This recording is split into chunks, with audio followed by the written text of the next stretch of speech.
This is the beginning of a series of lectures on the documentary hypothesis, which is the dominant liberal theory as to the origin of the Pentateuch.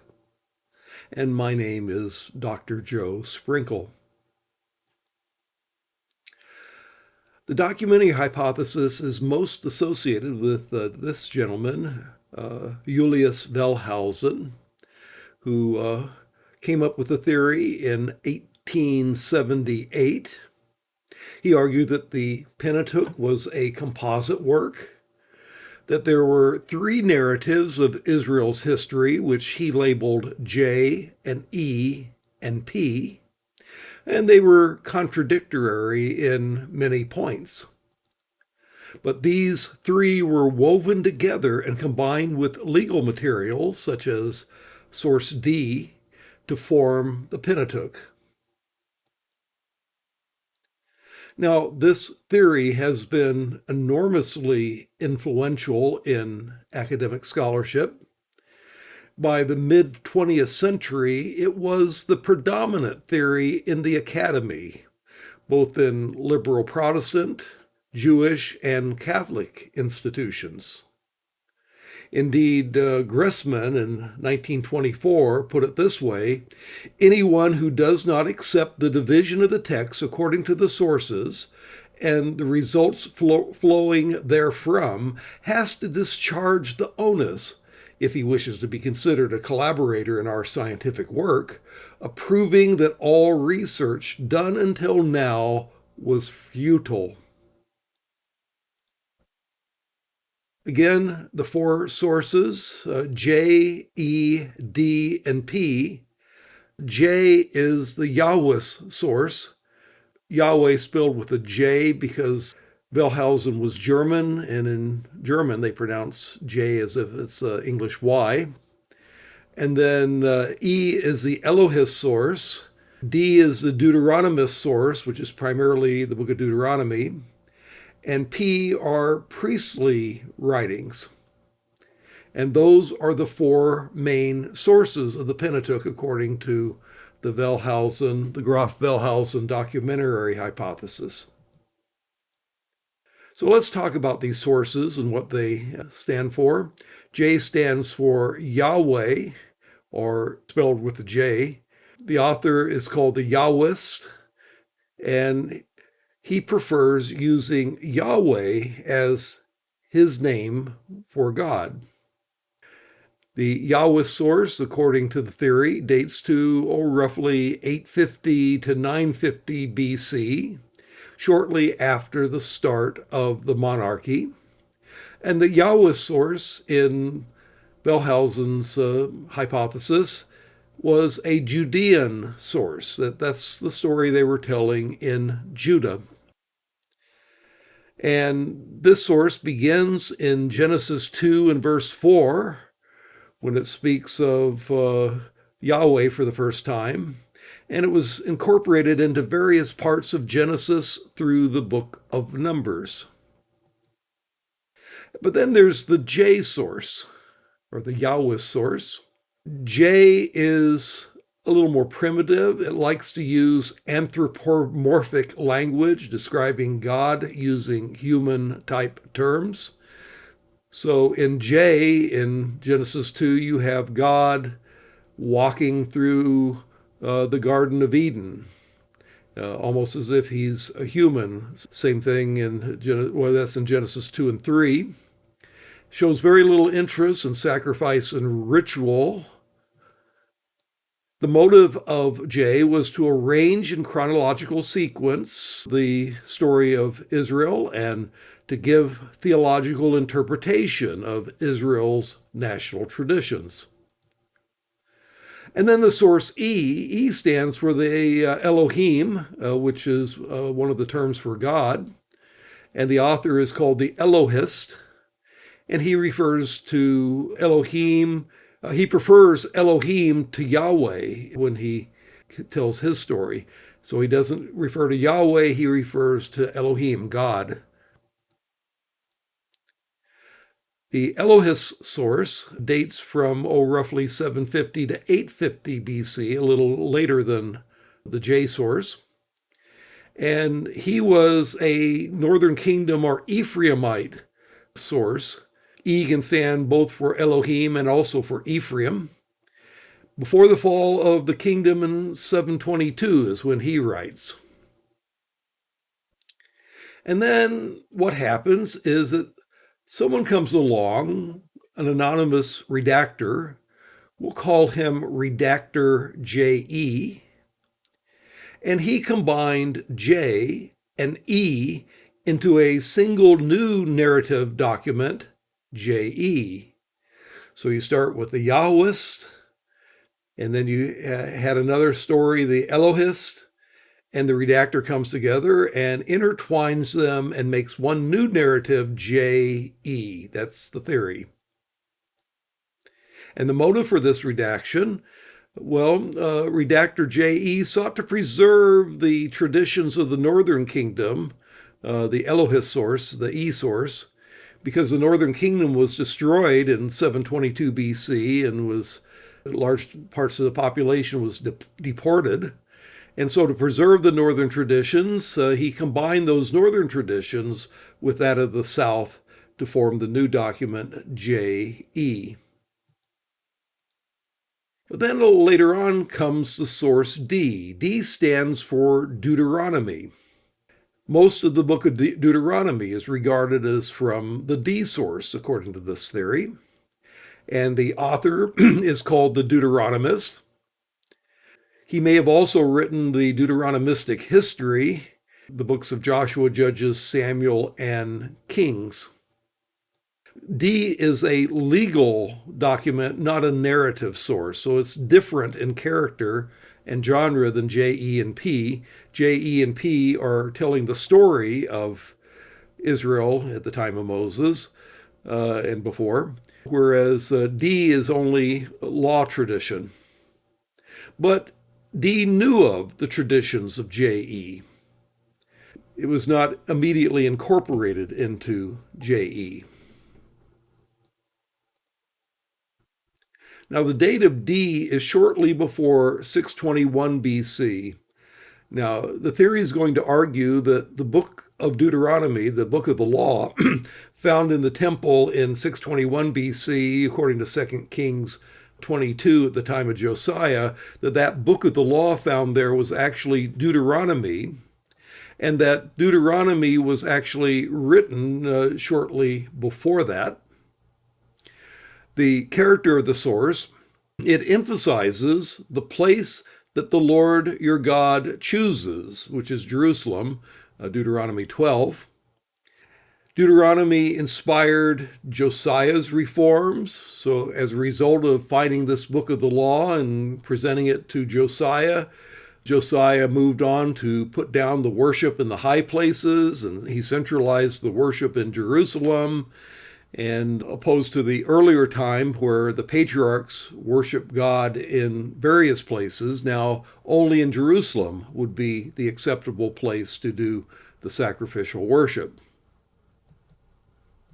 D is very important. D is going to influence Jeremiah's language, and it's going to influence the history of later times called the Deuteronomistic history, which is Joshua, Judges, Samuel, and Kings, according again to the theory. But then someone decides that it would be nice to combine this new document, Deuteronomy, or the Deuteronomist source, the D source, with the narratives. And so along comes Redactor D, who combined D with JE to produce a new document, JED. And the motive of Redactor D was that he wanted to combine the new outlook of Deuteronomy with the old and familiar traditions of JE. And JE is now read in the light of D's theology. And so now you have the document JED. But then later on, you get the the priestly source, the P source. And that dates to the exilic or the post-exilic period, anywhere from 550 in the middle of the exile to 400 BC, well after the end of the Babylonian exile. And the character of P is that it is interested in the cult. Now, understand, cult doesn't mean an oddball religious group here. It means organized worship. And so P had an interest in the cult in the sense of Israel's organized worship.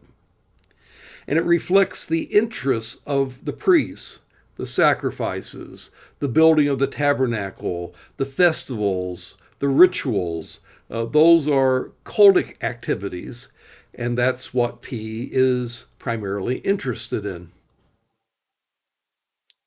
Now, there's two parts of P. One part is narrative P, which is parallel with the narrative of J and E, and it dates to the 400s BC, according to the Wellhausian theory. But then there is legal P, which is more laws and instructions on how to do the rituals. You have, for example, the Holiness Code, which is the Holiness Code is Leviticus 17 through 26, which is the largest single section. It's older than narrative P. They would date legal P, the Holiness Code, to around 550 BC. But then there's other P laws scattered throughout Exodus and Leviticus and Numbers. The laws of P are later than most of the prophets, according to the theory. And it's falsely attributed to Moses at Sinai. These are things that are put in the mouth of Moses, but according to the Wellhausian theory, Moses had nothing to do with them. And then finally comes redactor JEDP, or well, actually he's redactor P, but he produces the finalized document JEDP. Redactor P decided to combine P with the earlier document JED to produce the present form of the Pentateuch. So you have JED plus P to form the final form. That he dates, Wellhausen dated to around 400 BC. The motive was to bring the traditional account of Israel's story in JED in line with the priestly theology that had developed in the meantime. And it emphasizes religion and the temple much more than politics. So it also balances out themes that are found in JED. Now, who was redactor P? Well, Wellhausen speculated that perhaps Ezra was redactor P. Ezra, according to the book of Ezra, reinstituted God's law at the time of Artaxerxes in Ezra chapter 7, verses 6, 12, 25, and 26. And so he might be the guy that put together all the traditions and formed the Pentateuch as we now have them. And then later on in the book of Nehemiah, he read the completed law to the population. That's in Nehemiah chapter 8, where he reads this perhaps newly edited and completed Pentateuch. So Wellhausen speculated. Thus, according to the theory, by 400 BC, the Pentateuch was completed and canonized. Now, there are some other sources, according to this theory. The documentary hypothesis does allow for other sources. For example, the Book of the Covenant, which are laws found in Exodus 21 through 23, may have been a Canaanite law code that was added into J and E and P narratives. And so in the end, this is what you have. You have early on, around between 850 and 950, you had the Yahwist Source. But then sometime between 750 and 850, the Elohist Source was created. But then later on, after the fall of the Northern Kingdom, that was combined together by Redactor JE to form JE. But then shortly before 621 BC, someone put together the book of Deuteronomy, or most of it, the D source. That came to be combined by Redactor D into JED to form a new document. But then later on, Redactor P comes along and combines it with the priestly narrative and the priestly laws, and you get JEDP, the completed Pentateuch, edited by Redactor P, who Wellhausen speculates might, in fact, be Ezra around 400 BC. Now, why are we spending so much time on this? It's been a rather influential theory that has furthered rationalism of scholars. It's led to the expulsion of conservative Orthodox scholars from the academy. When this theory was accepted, well, people that didn't accept it, well, tended to be kicked out of universities and more liberal theological seminaries. They simply were not hired once this theory was adopted. Well, if you hold to the old-fashioned traditional theory, well, then you're not in the camp. And academic institutions tend to reproduce after their own kind. And so once this theory became established, it was very hard for traditional conservatives to get jobs in the academy. It also changed the way that people approached the exegesis of the Pentateuch. Source criticism became the most prominent thing because you're trying to figure out, which is it? Is this a J source, an E source, a D source, or a P source? And so source criticism became much more prominent once this theory became popular. And it led to a complete revision of the history of Israel. Unfortunately, this theory is going to undermine faith and authority in the Bible. If this theory is true, the Bible is neither inerrant nor historically accurate. And it ended up undermining the faith of university students and even clergy that studied at the liberal seminaries. I have a specific example. I had a cousin, Christine, went to college, learned about this theory at the University of Oklahoma. And in the end, she decided that all that stuff she was taught in Sunday school was nonsense. She rejected her Christian heritage and became an atheist and died an atheist. It's also undermined the faith of pastors. Most old line liberal denominations have taught this theory to students as a fact. And even if they didn't accept it entirely, it tended to poison and weaken their faith and made them less effective as pastor preachers. So let's talk a little bit about the history of the documentary hypothesis. The history from Spinoza to Wellhausen. Wellhausen did not invent the documentary hypothesis in a vacuum. There were earlier theories that made his theory seem plausible to Old Testament scholars of his generation. So let's look at the things that came before Wellhausen that made Wellhausen's theory possible. And this starts with a Jewish philosopher by the name of Benedict Spinoza. Spinoza denied the Mosaic authorship of the Pentateuch. And he did so for a very plausible reason, actually. At the end of Deuteronomy, you have the account of Moses' death. And how could Moses have written the account of his own death? And so very obviously, Moses didn't write the Pentateuch as we now have it because he was not there to write the account of his own death. He proposed that the Pentateuch through Kings was all composed by Ezra. Does that sound familiar from what Wellhausen said about the author of the Pentateuch? Then comes a French physician and medical scientist by the name of Jean Astruc, who lived from 1684 to 1766.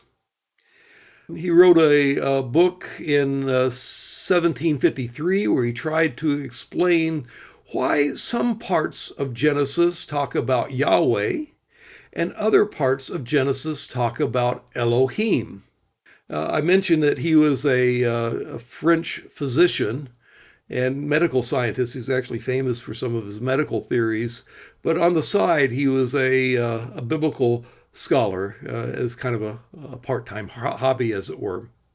In Genesis, sometimes it says Yahweh, sometimes it says Elohim. And then he came up with a theory. Well, perhaps there were two different sources that Moses had access to.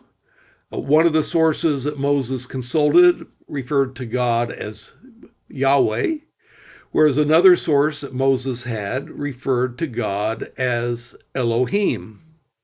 And Moses took those sources and combined them together into his own narrative, but kept the names of his sources in most of the sections.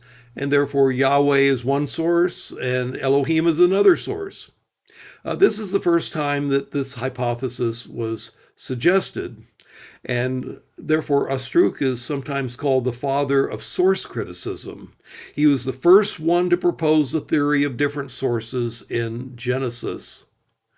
Now, he's relatively conservative in his approach. He accepted the Mosaic authorship of the Pentateuch. He just thought that he had access to sources that had different terms for God. Anyway, he gave the documentary hypothesis its most basic criterion for dividing up sources, the divine names. The next important scholar to come along is Johann Gottfried Eichhorn, 1752 to 1827. He's sometimes called the father of Old Testament criticism. He wrote a 3-volume introduction to the Old Testament, introduction in the sense of critical introduction, 1780 to 1783. And he was influenced and accepted Astruc's hypothesis that there was a J source and an E source in Genesis. In fact, he's the one that coined the names J and E for Astruc's two sources. He was a German, and therefore he spelled Yahweh with a J. He identified J and E source not only in Genesis, though. He thought you could find J and E sources in the rest of the Pentateuch. But he was far more rationalistic than Astruc. He rejected Mosaic authorship altogether. He didn't believe that Moses had anything to do with writing the Pentateuch. He considered the Pentateuch to be the national literature of Israel, but he didn't believe it was scripture or inspired by God. He was a rationalist. Next comes a Scottish Catholic priest and Bible scholar by the name of Alexander Gettys, who lived from 1737 to 1802. When he was studying the Pentateuch, he came up with an idea called the fragmentary hypothesis in 1772. He argued that the Pentateuch was put together from many fragments at the time of Solomon. Some fragments were as old as Moses, while others were as recent as Solomon. And he associated Joshua with the Pentateuch to form the Hexateuch. So you don't have the 5 books of the Pentateuch, you have the 6 books of the Hexateuch, which includes Joshua. His theory wasn't received very well by the Roman Catholic Church. Gettys was rebuked by the church for his rationalistic type theory, though he remained a Catholic to his death. Now comes another important figure, Wilhelm de Witt, who wrote a dissertation in 1805 on the book of Deuteronomy. And he argued that Deuteronomy was the book of the law found by Hilkiah in the temple in Josiah's day in 2 Kings chapter 22. He argued that Deuteronomy, in fact, was his term, pious fraud, produced by the priest Hilkiah or some other priest to promote the Jerusalem and the centrality of Jerusalem for the priesthood. In other words, he wanted Josiah to centralize the worship to Jerusalem and compose Deuteronomy in part with that in mind. And so, again, this is a very rationalistic theory. Moses had nothing to do with the Pentateuch. It was actually Hilkiah or some other priest, written late in the time of Josiah or shortly there before. Other than this hypothesis, which became very influential to the Wellhausian theory, he otherwise followed a form of the fragmentary hypothesis, that many fragments were combined together to form the Pentateuch. Next comes Heinrich Ewald, 1823. He wrote a commentary on Genesis in 1823, where he proposed the supplementary hypothesis. He said that the basic history of the Pentateuch, which is E, was supplemented with other traditions, that is, the Ten Commandments or Decalogue, and J, which were older. The documentary hypothesis then partly will agree with this supplementary hypothesis. Sources not a part of J, E, D, and P were also incorporated into the Pentateuch, according to the Wellhausian theory. So the supplementary hypothesis is influential. Hermann Hupfeld in 1853. He wrote a book on the sources in Genesis in 1853. You can see the German title, the Quellen der Genesis von nun Untersuch. Anyway, he distinguished the P source from the E source. He divided up E into two sources, E1 and E2. E1 used Elohim as a divine name, but differed in style and character from another part of E2. And E1 came to be called P by later criticism.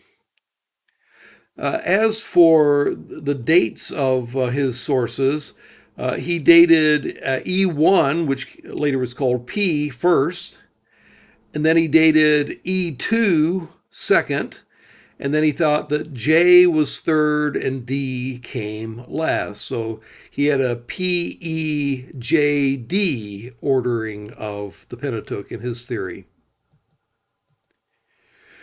But then comes along Karl Heinrich Graf in 1866. Again, you can see the German title, Die Geschichtlichen Bücher des Alten Testaments in 1866. Anyway, he was the one that put the priestly law chronologically after the exile had begun. Some of P, E1, really dates to after Deuteronomy in the exilic period, according to him. The Holiness Code is the earlier part of it, Leviticus 18 through 26. He dated that maybe as early as the time of Ezekiel, but the rest of the Codic Law, P, is datable to the time of Ezra's reform, being the 400s. And this was very influential to Wellhausen, such that sometimes the documentary hypothesis is called the Graf-Wellhausen documentary hypothesis. But anyway, according to Graf, since there were two parts of P, he would date the earliest part of P, P1, the history, earliest, followed by E, followed by J, followed by D, but then the legal P, P2, would be dated last of all. P2 was a legal document that has those two parts. And then you have the next scholar to come along in this theory, Abraham Kuhnen, 1870. He advanced on Graf's ideas, arguing that both parts of P must be dated after Deuteronomy. Moreover, he argued that J was the earliest source. And thus, he came up with the classical dating of the documents of the documentary hypothesis. He thought that J came first, then came E, then came D, then came P. So you have the classical order J, E, D, and P. And now comes Wellhausen. And as you can see, Wellhausen didn't invent the documentary hypothesis, but what he did do was give the theory as classic statement and apologetic. In 1878, he wrote a work called The Prolegomena to the History of Israel, and this was highly influential.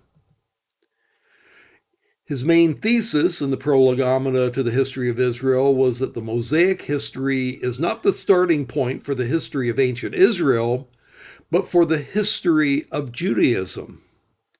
He accepted the Graphian hypothesis that the Levitical law and the connected parts of the Pentateuch were written after the fall of Judah in 586 BC, and thus the motto, the law comes after the prophets, was accepted by Wellhausen, and thus the name Graf Wellhausen documentary hypothesis came into being.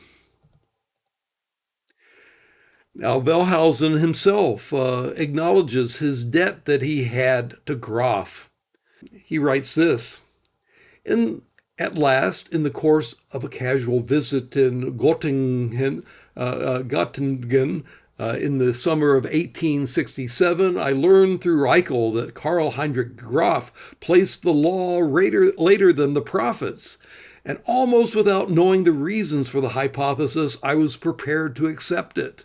I readily acknowledged to myself the possibility of understanding Hebrew antiquity without the book of the Torah.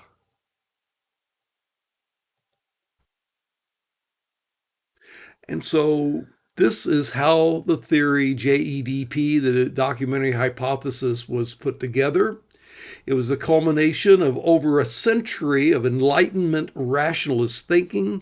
It was widely accepted in religiously non-conservative circles, and it remains to this day a dominant theory in secular and liberal circles, though a little bit less so than a few decades ago.